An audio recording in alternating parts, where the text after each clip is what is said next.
कि 2008 में छोटू लाल शर्मा ने मेरे से शादी की थी और 10 साल तक हम साथ में रहे, 10-12 साल तक। और शादी के 10 साल बाद उसका सिलेक्शन हुआ एसडीएम। गरीबी में मैं उसके साथ थी। जैसे एसडीएम का सिलेक्शन हुआ उसके दूसरी औरतों के साथ, मैं बोलना नहीं चाहूँगी मीडिया में, दूसरी औरतों के साथ दोस्तियाँ बढ़ने लगी। उसको मुझे छोड़ के दुनिया की हर औरत सुंदर और अच्छी लगने लगी, मैं बेवकूफ़ लगने लगी। और गरीबी में मैंने उसका पूरा साथ दिया। मैंने मेरा सब कुछ उसके ऊपर लगा दी, पैसे क्या, नौकरी क्या, यहाँ तक कि अपनी शरीर क्या। बच्चे भी मैंने ही पाले अकेले हमसे, उसने कभी कोई सहायता नहीं करी। और अब जैसे ही एसडीएम बन गया उसका पैसे जैसे ही दिमाग खराब था और मेरे साथ मारपीट बढ़ती गई। मैंने कहा भाई बच्चे बड़े हो जाएंगे, अपने आप सुधर जाएगा, लेकिन वो नहीं सुधरा। बच्चों को भी मारने लगा। बच्चे जैसे बड़े होते गए बच्चों के साथ मारपीट करने लगा, तो वो मेरे सहन नहीं हुआ। मैंने कहा भाई आप सुधर जाओ, अब तो एसडीएम भगवान की दया आई है, नौकरी भी लग गई, अब तो गरीबी भी नहीं है। पहले तो ये बहाना था कि अपने गरीब है इसलिए मेरा दिमाग खराब हो जाता है, इसलिए मैं मारता हूँ। अब तो एसडीएम की नौकरी मिल गई अच्छी खासी, अब क्यों मार रहे हो? या अब इसलिए मार रहा हूँ क्योंकि तू बूढ़ी हो गई। अब गैर औरतें आने लगी घर पे, फोटो चैट्स मैंने देखा छुप के। बाथरूम में भी आधी रात तक, 2 बजे तक, रात को 2:30 बजे तक बातें होती थी। मैं मना करती तो मेरे साथ मारपीट होती थी, बहुत मारता था। ये पेट्रोल पंप वाले को 1 थप्पड़, मुझे तो रोज 10 थप्पड़ मारता था इतनी जोर से। इलेक्शन नहीं रह रही, मैं तो घर बसाना चाहती थी।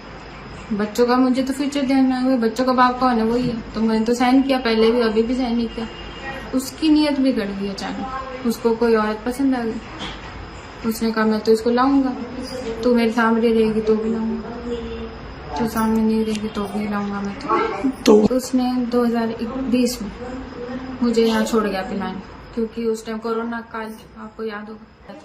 तो पहले कोरोना में स्कूल बंद हो गई थी बच्चों की, दूसरे कोरोना में जब आई थी तब उसने कहा पिलानी में अच्छी स्कूल है दुनिया में, जैसे उस टाइम कोई स्कूल ही नहीं बची थी कि पिलानी में सबसे अच्छी स्कूल है, बच्चों का यहाँ एडमिशन करा देता हूँ।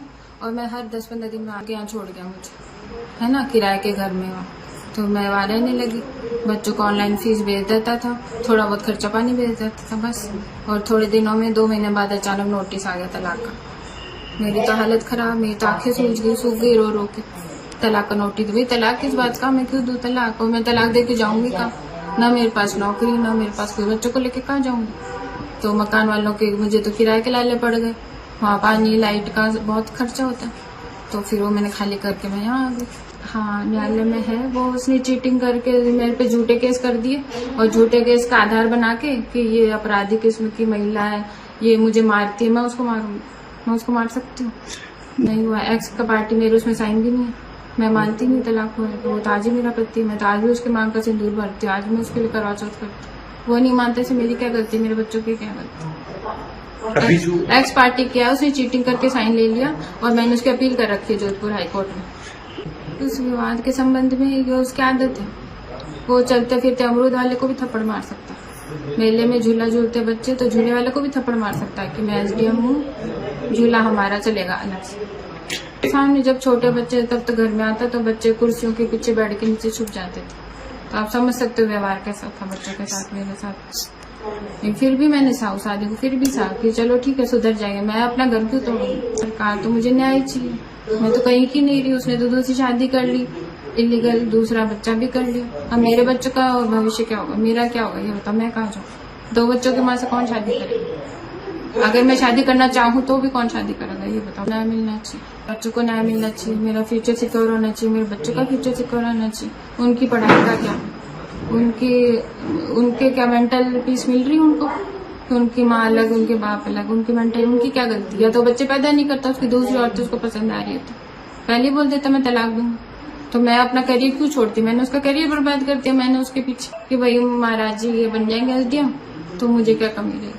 ना मैं भी पढ़ी लिखी थी, मैं एसडीएम बन जाती। मैंने उसको कहा था मुझे पढ़ने दो, कोचिंग करने दो, इसलिए कारण को मैं एमफिल कर रखी। और अब देखो तो मुझे ऐसा लगता है मैं तो फर्स्ट पास भी नहीं हूँ, मेरा दिमाग इतना खराब कर दिया उसको। मैं पढ़ाती थी कॉलेज में, प्राइवेट कॉलेज, पढ़ा के मैंने उसको घर बैठे खिलाया।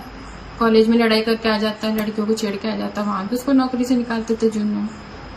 तब मैं उसको बचाती था, वो मुझे आगे कर देता था, मेरी बीवी को छेड़ा, ये उसको आदत है। तब भी मैं उसको बचाती, चलो कोई बात नहीं, मेरा पति जो कहेगा वही करना पड़ता है, साथ में रहते है ना, कि तू इस पे साइन कर दे, तू इस पे साइन कर दे। टोंक में बजरी माफिया के उसके केस चला था, फेसबुक पे है पूरी स्टोरी, तो उसमें भी उसने मुझे आगे कर दिया था कि तू साइन कर दे, बोल देना कि तेरे से पैसे उधार लिए। कोई पैसे उधार नहीं, काली कमाई थी वो।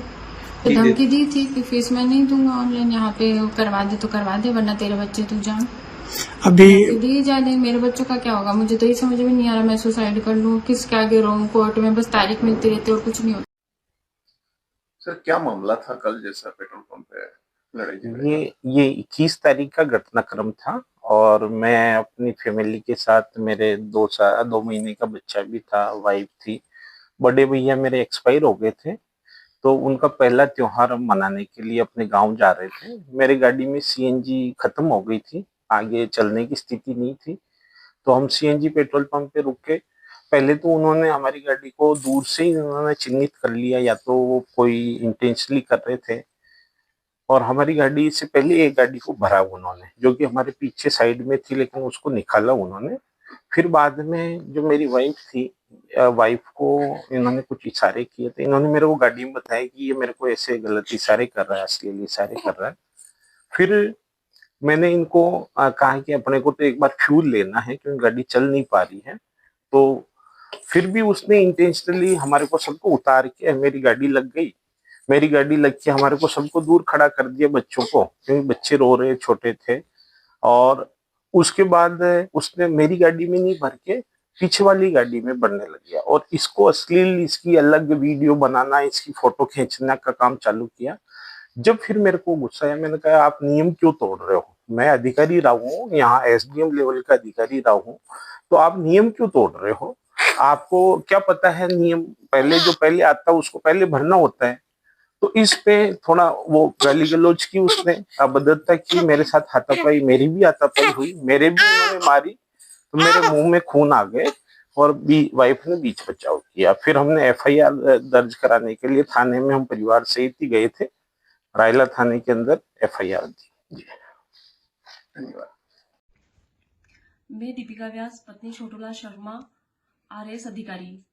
हम दिवाली के त्योहार पर हम हमारे घर से निकले थे गांव जाने के लिए कि कुछ 4 महीने पहले मेरे जेठ जी का देहांत हो गया था, तो उनके बच्चे और हम सब ये त्योहार मनाने के लिए घर से निकले थे। तो गाड़ी में फ्यूल खत्म हो गया था, तो हम पेट्रोल पंप पे पहुंचे।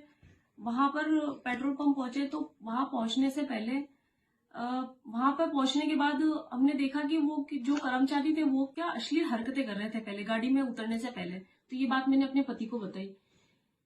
तो उसके बाद मेरे पति ने कहा कि कोई बात नहीं, फ्यूल खत्म हो रहा है तो अपन पहले भरवा चलते हैं ना। तो हम सब उतरे। मेरे पास 2 महीने का बच्चा था, मैं उसको लेके उतरी, और मेरे सारे छोटे छोटे बच्चे भी उतरे। ये उतर के हमको साइड में खड़ा कर दिया।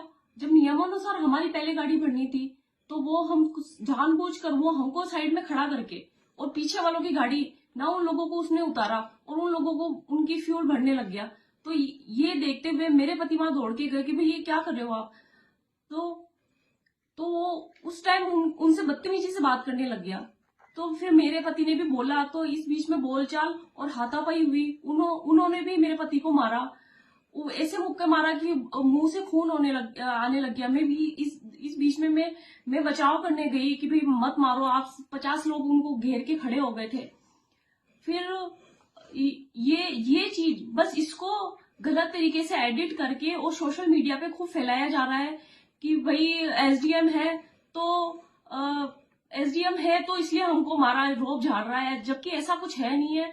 कोई पति अगर अपनी पत्नी के लिए, अगर उसकी मान सम्मान के लिए लड़े, तो ये कोई गलत बात नहीं है। तो मेरी आप सबसे अपील है कि इस चीज को आप बढ़ावा ना दे, इन ऐसे गुंडे बदमाशों को बढ़ावा ना दे, ठीक है ना। तो ये जो चीज चल रही है, आप गलत जो कमेंट कर रहे हो उसको सोशल मीडिया से डिलीट करें, बस मेरी आपसे यही अपील है।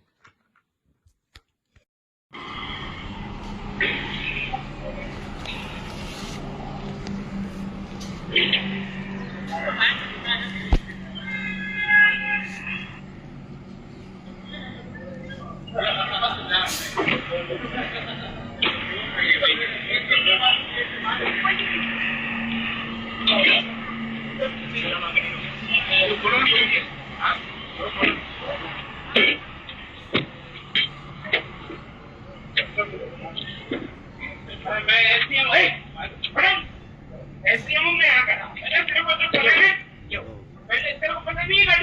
खोला ये आपने खोला ये अरे ऐसे क्या दे रहे क्या धक्का क्यों दे रहे हैं आपने खोला ये